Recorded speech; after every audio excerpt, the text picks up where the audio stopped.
Hola, qué bueno que nuevamente nos están acompañando aquí en Somos Bit, el programa que hacemos para ustedes con todo nuestro cariño y con todo nuestro conocimiento.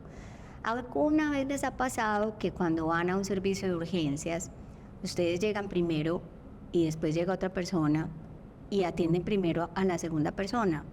Ustedes han dicho, hey, pero ¿qué pasó si yo llegué primero? Bueno, hoy aquí vamos a estar aprendiendo qué es lo que pasa con eso. Vamos a aprender a diferenciar entre una urgencia y una emergencia y vamos a conocer cuáles son los criterios para que pases de primero o pases de segundo. Y para esto nos va a estar acompañando hoy el jefe de urgencias de nuestra clínica CardioVit, el doctor Junior Emanuel Hidalgo. Doctor, bienvenido a Somos Bit. Hola, muchas gracias.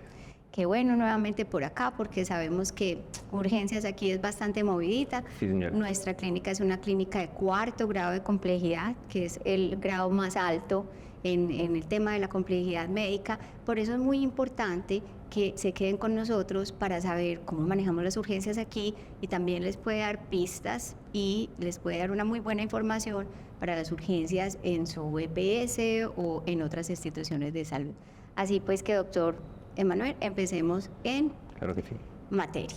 Definamos cuál es la diferencia entre una urgencia y una emergencia, o es lo mismo, o cómo es la historia ahí. Bueno, entonces, digamos que a través del tiempo, en su momento hubo una separación y se diferenció el concepto, ¿cierto?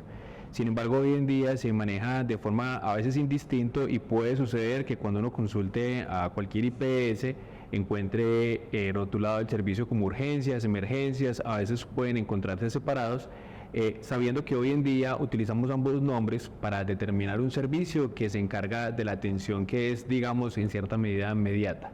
Pero si respetamos ese origen semántico, histórico que ha tenido cada uno, sabemos que la emergencia es la que tiene una necesidad de atención inmediata. Entre tanto, la urgencia es un cambio en el estado de salud que requiere una valoración de forma más temprana, pero que eventualmente no incurre en un riesgo para la vida como sí lo es la emergencia. Entonces Sí. lo estamos utilizando mal, porque nosotros por lo general creemos que el urgente es lo que es para ya, que es inmediato, que mejor dicho, si no lo atienden ya se va a morir. Correcto. ¿Cierto? Sí. Decimos que eso es una urgencia, pero no, eso realmente es la emergencia. Esa es la emergencia. Sí, entonces incluso, por ejemplo, en el mundo lo que se hace es que destinan las zonas de ambulancias por donde llegan los pacientes críticos, remitidos o que son captados en el medio externo, y lo rotulan como zona de emergencias, ¿cierto? O por donde llegan ya los pacientes que llegan con heridas graves o con traumas importantes, ¿cierto? Eso, digamos, que es como la forma en que de pronto el mundo se ha organizado para separar las urgencias de las emergencias. Casi siempre el paciente urgente logra llegar por sus propios medios, tiene la capacidad de consultar, su estado lo permite. Entre tanto, la emergencia muchas veces requiere incluso una atención extrahospitalaria, ¿cierto? Sí. Por lo que el estado de salud es tan crítico. Pero como le digo, hoy en día vemos que a veces puede usarse como de forma muy indistinta. Entonces vemos servicios que aparecen como urgencias, otros como emergencias, y destinamos el espacio a una misma atención, ¿cierto? Pero digamos que en el fondo, que ya es un tema que vamos a darle profundidad, de ahí entra en clave la presencia del servicio en el proceso de triaje, que nos permite hacer esa clasificación. Y si juntamos ambas ideas, entonces tenemos el concepto de que los pacientes triaje 1 y 2 corresponderán a las personas que tienen una situación emergente. Entre tanto, las otras categorías ya serán pacientes que pueden estar apuntando hacia una necesidad urgente. Muy bien. Dentro de la urgencia y la emergencia hay algunos tipos de categorías, de prioridades, o sea, una urgencia supervital, otra... Bueno, si vamos a lo que venimos como manejando, tenemos que las categorías serían en ese orden, por el mismo triaje, ¿cierto? Triaje 1, 2, 3, 4 y 5. Esas son las 5 categorías que nos hablan de todo un cambio en el estado de salud, requiere una atención y hay unos tiempos determinados para recibirla, ¿cierto? Entonces, digamos que el triaje 1, para que le vamos dando como profundidad ya al tema, es la persona que requiere una atención emergente por una condición que tiene un riesgo inminente para la vida, ¿sí? Es una condición de alto riesgo que correspondería entonces a lo que venimos diciendo que sería la emergencia. Entonces requiere un manejo inmediato, sea maniobras de reanimación, sea que nosotros demos un soporte a la vía aérea, a la ventilación para la respiración, que tengamos que hacer procedimientos extremadamente emergentes, ¿cierto? Eso digamos que en el contexto pues general. Pero espera, es que no le explicamos a los televidentes qué es triaje.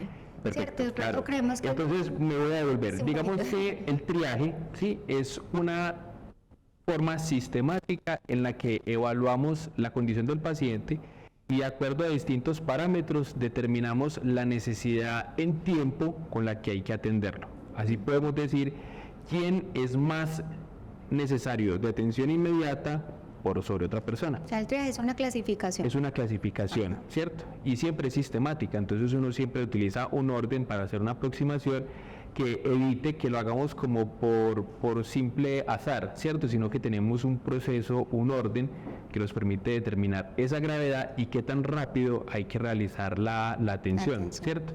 Ese digamos que es como el foco del ejercicio.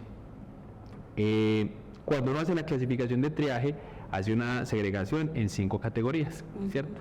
Entonces ahí sí, el triaje 1, como les decía, es la urgencia vital que requiere una intervención que es emergente, que es en el momento, que es para el ya, por el riesgo del compromiso de la vida, ¿cierto? El triaje 2, ya en nuestra legislación, es una persona que debe requerir una atención en los próximos 20 minutos, ¿cierto? 20 a 30 minutos. Y que en esa condición de tiempo nosotros buscamos que la atención se dé en ese plazo. Entonces probablemente no requiere intervenciones tan rápidas y tan emergentes, con un riesgo inminente para la vida, ¿cierto?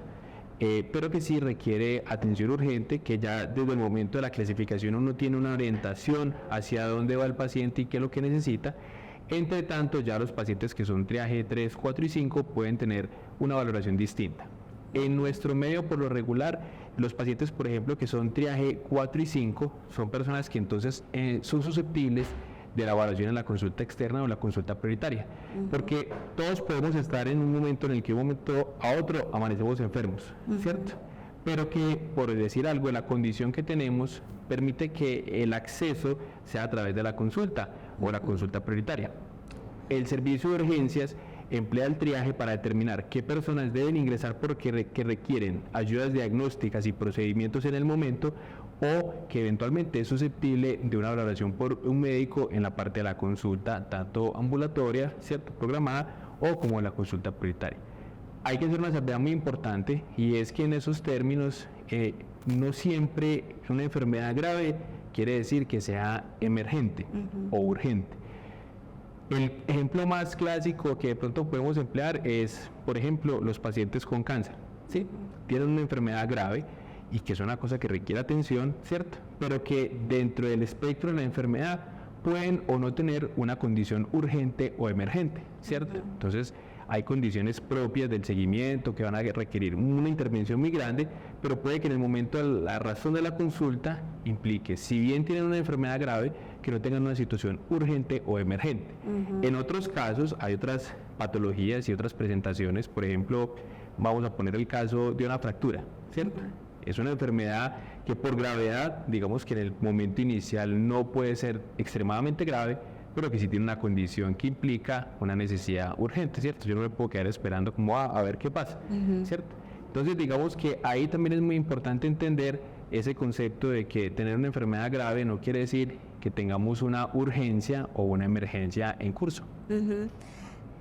Muy interesante eso. Y por ejemplo, entonces la gente dice, bueno, pero es que tengo mucho dolor, ¿cierto? Digamos, me duele un hombro, mucho, pero no está comprometiendo mi vida y no es algo pues que, pues o sea, es algo que puedo esperar y que además me pueden mandar, digamos, una terapia extrahospitalariamente, ¿cierto? Aquí en la clínica CardioVit, digamos, ¿cuáles son los triajes? O sea, digamos, ¿qué condiciones con nuestros pacientes que son pues personas con enfermedad cardiovascular, neurovascular, pulmonar, digamos, qué condiciones son? Me imagino pues que una persona que llega infartada, pues, o sea, inmediatamente baja de la ambulancia, se le hace pues la reanimación, la intubación, no sé, pues porque gracias a Dios nunca me ha tocado verlo. Pero por ejemplo, estos pacientes, ¿cierto?, que tienen nuestra clínica con esa complejidad, ¿cuál podría ser, digamos, condiciones del triaje? Yo creo que ahí debemos introducir, antes de hablar específicamente en ese punto, dos conceptos muy importantes. Uno es retomar el que ya mencionabas inicialmente, que es sobre la complejidad, que también es muy importante, ¿cierto? Es decir, debemos hacer conciencia que existen distintos niveles de complejidad y que por eso es crucial hacer la consulta siempre al nivel adecuado, que ya le vamos a dar como profundidad a esa parte, ¿cierto? ¿Por qué? Porque tiene la implicación de que entonces las complejidades existen para una capacidad específica de atención. Cuando yo tengo un síntoma, ¿cierto? Independientemente del que sea, y digamos que tiene una presentación que no está produciendo un compromiso inminente como para nuestras actividades del diario, ¿cierto? Que ya empieza a tener un tiempo larvado, ¿cierto? Hay que definir y evaluar con mucha atención si yo necesito, entonces, primero ir a la baja complejidad, ¿cierto? O si tengo una razón para la alta complejidad. Si yo, por ejemplo, tengo un antecedente de enfermedad en el corazón, si soy trasplantado, si ya tengo un antecedente propio y me vienen en un seguimiento en alta complejidad, ¿cierto? En enfermedades, por ejemplo, del pulmón, digamos que si son síntomas relacionados a lo que es mi patología, ¿cierto? A esas comorbilidades, a lo que yo ya tengo, sería una razón para esa consulta, ¿cierto? Es que yo tengo enfermedad del corazón, ya me he operado, será una razón para consultar alta complejidad. Sí. Pero si digamos que, por poner otro ejemplo, ¿cierto? Me doblé un tobillo y soy trasplantado, ¿cierto? Correcto. Entonces digamos que en ese momento la necesidad se relaciona es con un aparato, un sistema distinto que digamos sería en este caso el osteomuscular. Entonces ahí sería muy importante, entonces como bueno, hacer conciencia y hacer la consulta entonces al nivel de complejidad correspondiente. Aún así, nosotros en el propósito de orientar siempre la atención del usuario y siempre darle la mejor calidad de la atención, en el mismo triaje tratamos de identificar como la razón de la consulta para poder definir, bueno, es que esto necesita baja complejidad, esto es para alta complejidad. Nosotros digamos que en este sentido y con los valores que vamos trabajando desde la organización, uno siempre trata de cuidar al paciente, le dice, si cualquier razón, venga. ¿Cierto? Y tiene un propósito, y es que nosotros podamos identificar si la razón que aqueja la podemos resolver nosotros o orientarlo al sitio ideal donde se pueda resolver. Y ahí iba con el segundo tema, y es que de todas formas uno tiene que identificar que las instituciones van manejando distintas especialidades y profundizan en algunos aspectos, ¿cierto? Nosotros nos hemos dedicado a la patología cardíaca, pulmonar, torácica y hacemos la parte de radiología intervencionista, periférico y central. Pero nosotros, por ejemplo, lo que es otras especialidades como ortopedia no tenemos, ¿cierto? Y eso representa una limitación en algunas atenciones, ¿cierto?